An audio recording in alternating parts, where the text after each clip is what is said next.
Mi madre fue a una boda en Irlanda y se sentó junto a un hombre al cual no conocía. Él era el cantante famoso Chris de Burgh, pero mi madre no estaba al tanto de la moda musical y no lo reconoció. Tratando de ser cortés, le preguntó, ¿cuál es tu profesión? Él contestó, soy cantante. ¿Eres soprano o tenor? Él contestó, soy cantante de música pop. Ella dijo, tengo entendido que es difícil ganarse la vida en esa profesión. No, dijo él, mis canciones pagan las cuentas. Ella le dijo, me alegro oírlo. Cuando mi madre regresó a Inglaterra, me contó lo ocurrido sobre el hombre llamado Hamburguesa o algo así. Fui y busqué un disco y se lo mostré. ¿Es este el hombre? Sí, es el mismo, dijo.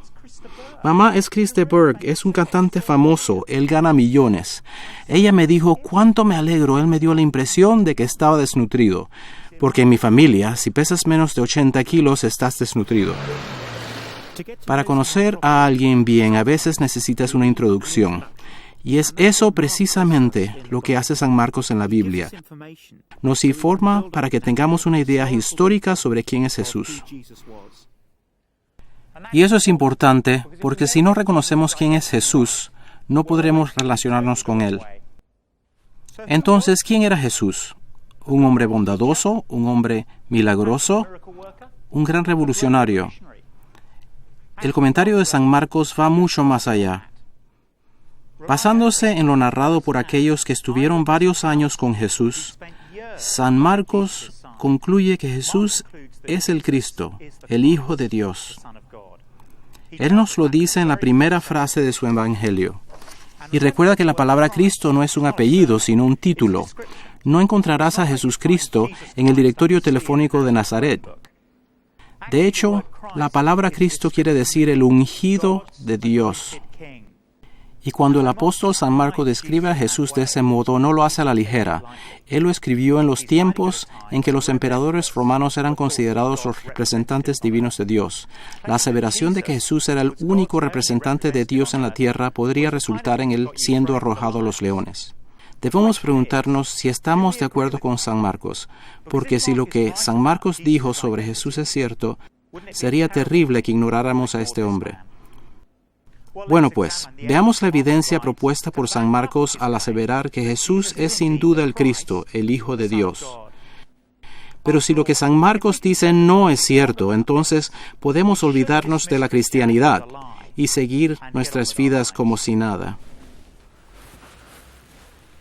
San Marcos nos propone 5 tipos de evidencia, 5 áreas diferentes en las cuales Jesús demuestra poder y autoridad divina. El primer tipo de evidencia concierne el poder y autoridad de Jesús para enseñar. San Marcos nos da un ejemplo en el primer capítulo, versículo 21 al 22. Entraron en Capernaum y tan pronto como llegó el sábado, Jesús fue a la sinagoga y se puso a enseñar. La gente se asombraba de su enseñanza porque la impartía como quien tiene la autoridad y no como los maestros de la ley. ¿Ves la diferencia entre Jesús y los otros? Era su manera de enseñar. Los maestros de la ley no podían utilizar material propio, se basaban en los grandes maestros del pasado, pero Jesús era diferente. Él no dependía de la autoridad de nadie más, él ejercía su propia autoridad. Y esa autoridad se demostraba en el efecto que producía en aquellos que la oían. Leemos que ellos se asombraban por sus palabras. Este hombre de poca educación respondía a sus preguntas en forma sorprendente y a preguntas difíciles, hasta para los maestros más sabios. Así que vemos que podía enseñar, pero ¿eran solo palabras? ¿O era un hombre que vivió lo que predicaba? Lo asombroso es que vivía lo que predicaba. Debo admitir que esto fue lo primero que me atrajo a Jesús. A los 16 años de edad comencé a escribir un diario. Yo me consideraba un gran tipo y pensaba escribir sobre mi vida. Lo que sucedió al leer mis propias notas fue que noté cuán egoísta era. Había una gran diferencia entre lo que yo decía y lo que hacía, pero no había tal hipocresía en Jesús. Por ejemplo, Él enseñó que debemos amar a nuestros enemigos y debemos orar por los que nos persiguen. Al final, cuando fue crucificado, Él oró por los que lo ejecutaron. Padre, perdónalos, porque no saben lo que hacen. A eso se le llama practicar lo que predicas. Pero Jesús fue más que un maestro. El segundo tipo de evidencia nos demuestra que Jesús tiene poder y autoridad contra las enfermedades.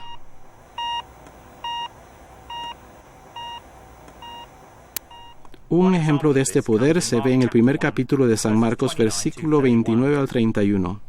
Tan pronto como salieron de la sinagoga, Jesús fue con Jacobo y Juan a casa de Simón y Andrés. La suegra de Simón estaba en cama con fiebre y enseguida se lo dijeron a Jesús.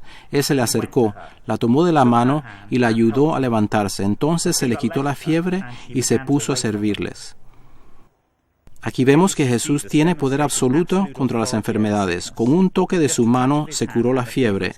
Y este no fue un caso aislado. Más adelante vemos que curó una multitud de enfermos. A los pocos días curó a un leproso. La lepra era como tener sida por su severidad y por el estigma asociado con él. En el capítulo 2 leemos que todos estaban asombrados y dicen, jamás habíamos visto cosa igual. Los sordos oyen, los ciegos ven y los inválidos caminan. Como te puedes esperar, alguien con tal poder no puede ser ignorado. Por ejemplo, el historiador Josefo, quien no era cristiano, describe a Jesús como el hacedor de obras prodigiosas. En total, él menciona 30 milagros. Cada una de estas menciones demuestra el poder y la autoridad de Jesús sobre las enfermedades. Por último, y sorprendentemente, vemos que Jesús tiene poder y autoridad sobre la naturaleza.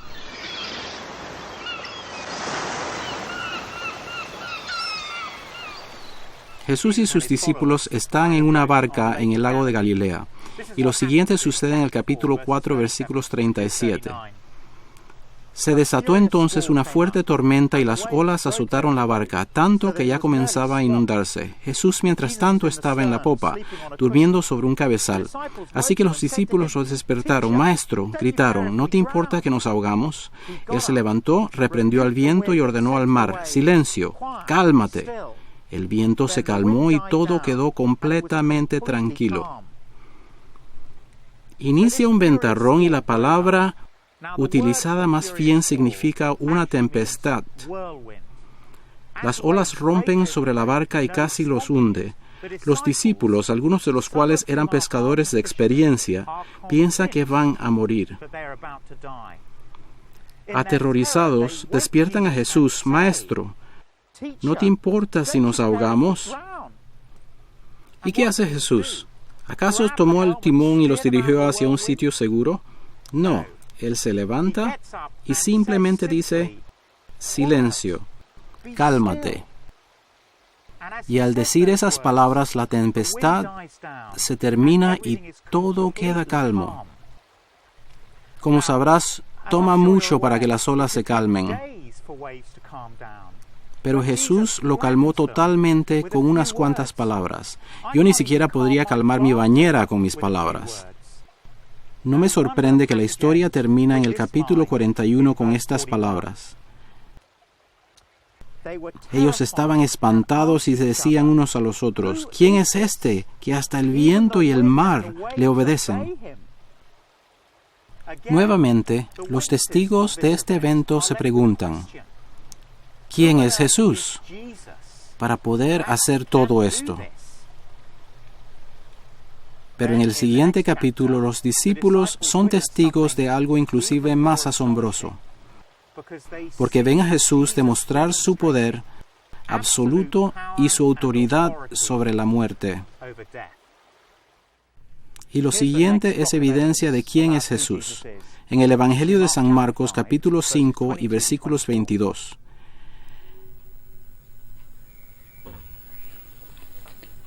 Llegó entonces uno de los jefes de la sinagoga llamado Jairo. Al ver a Jesús se arrojó a sus pies, suplicándole con insistencia, «Mi hijita se está muriendo, ven, pon tus manos sobre ella para que se sane y viva».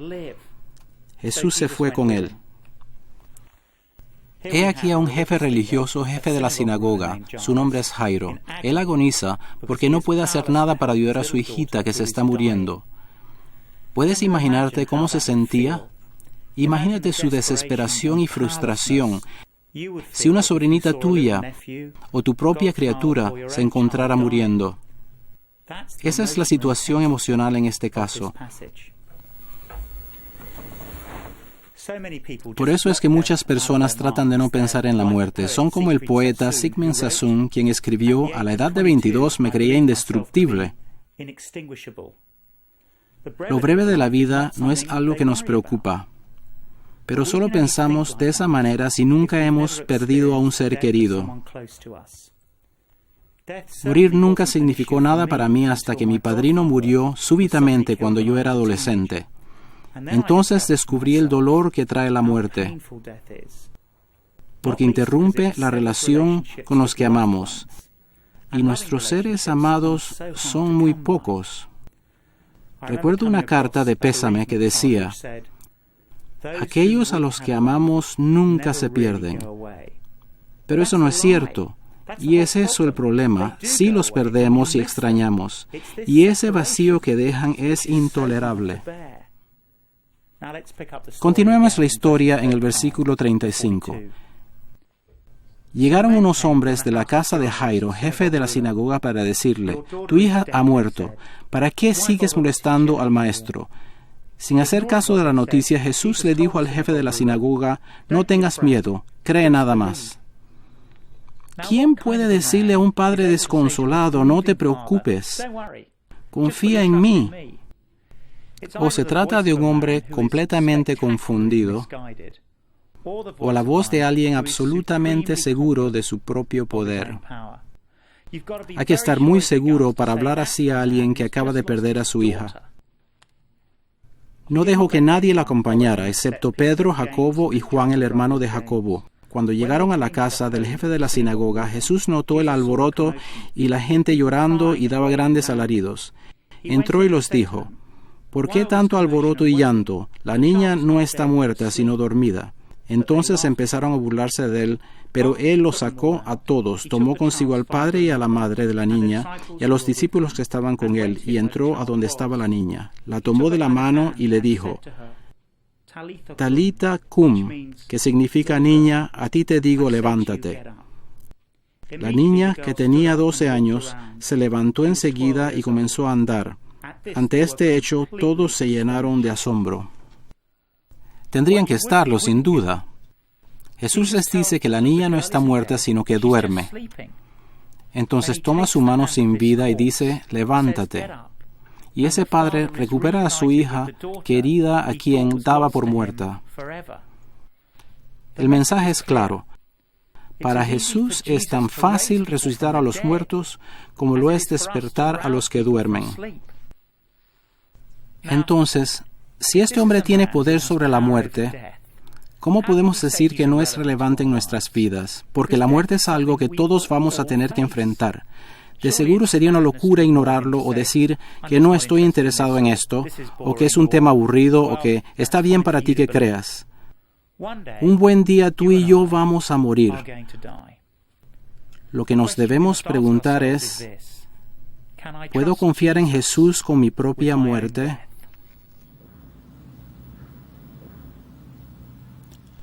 Pero tengo que añadir que cálmate y levántate no son las cosas más sorprendentes que dice Jesús en el Evangelio. Para eso hay que leer el capítulo 2. Unos días después, cuando Jesús entró de nuevo en Capernaum, corrió la voz de que estaba en casa. Se aglomeraron tantos que ya no quedaba sitio ni siquiera frente a la puerta mientras Él les predicaba la palabra.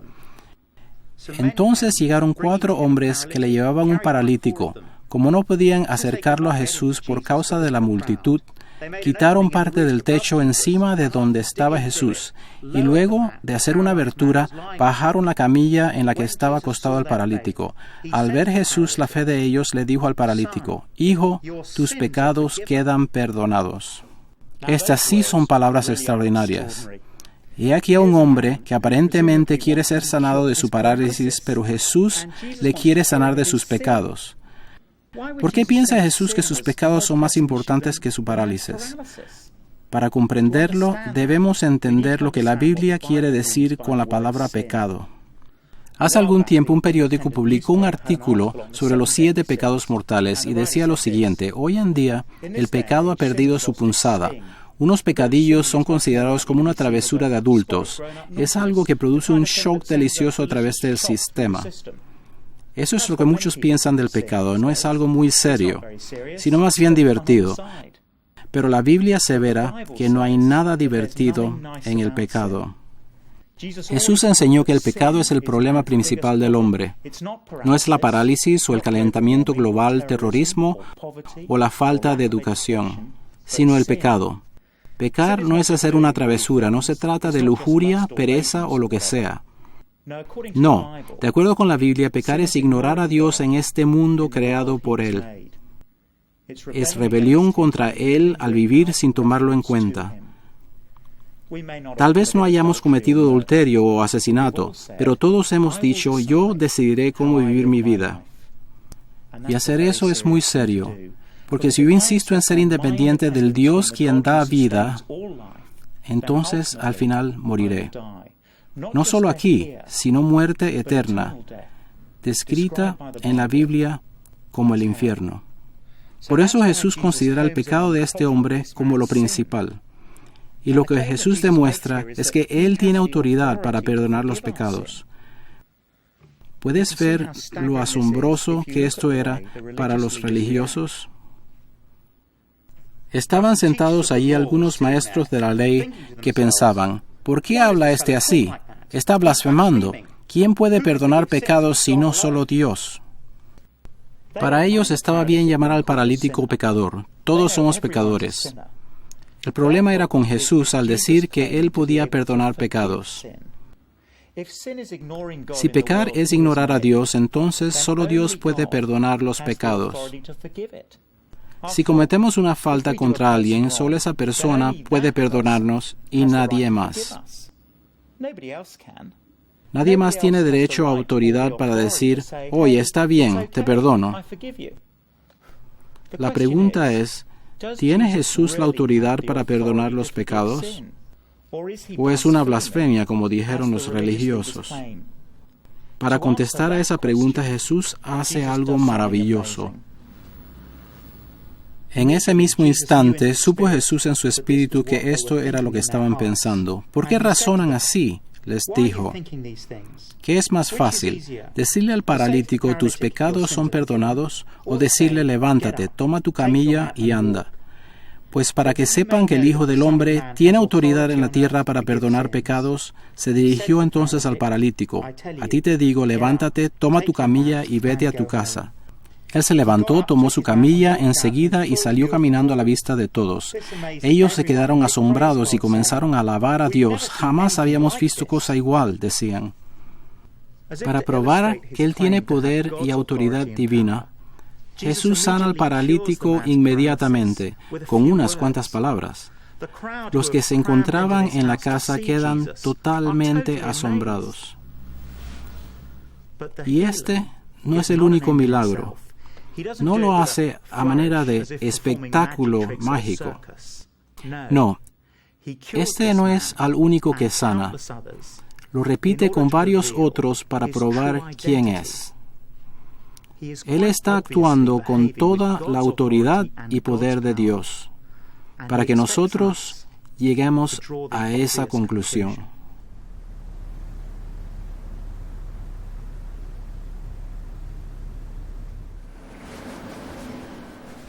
San Marcos nos muestra una y otra vez que Jesús no pretende tener la autoridad de Dios, sino que demuestra el poder divino al predicar, al sanar, cuando calma la tormenta, resucita a los muertos y perdona los pecados. Él actúa en el mundo de Dios con la autoridad de Dios. Y si Jesús es Dios, entonces no es una idea abstracta, sino que es muy personal. Puedo ver quién es Él, reconozco que es mi maestro, me guste o no. Reconozco que Él tiene autoridad sobre mi vida y mi muerte, me guste o no. Comprendo que Él tiene la autoridad de perdonar mis pecados o de dejarlos sin perdonar. Estas son muy buenas preguntas porque si Jesús es quien Él dice ser, sería terrible ignorarlo. Como dije al comienzo, si no reconocemos quién realmente es Jesús, no podremos relacionarnos con Él. Corte. It's great, we got it. Este no me convence. Ah, perdón, lo siento, pensé que era otra persona.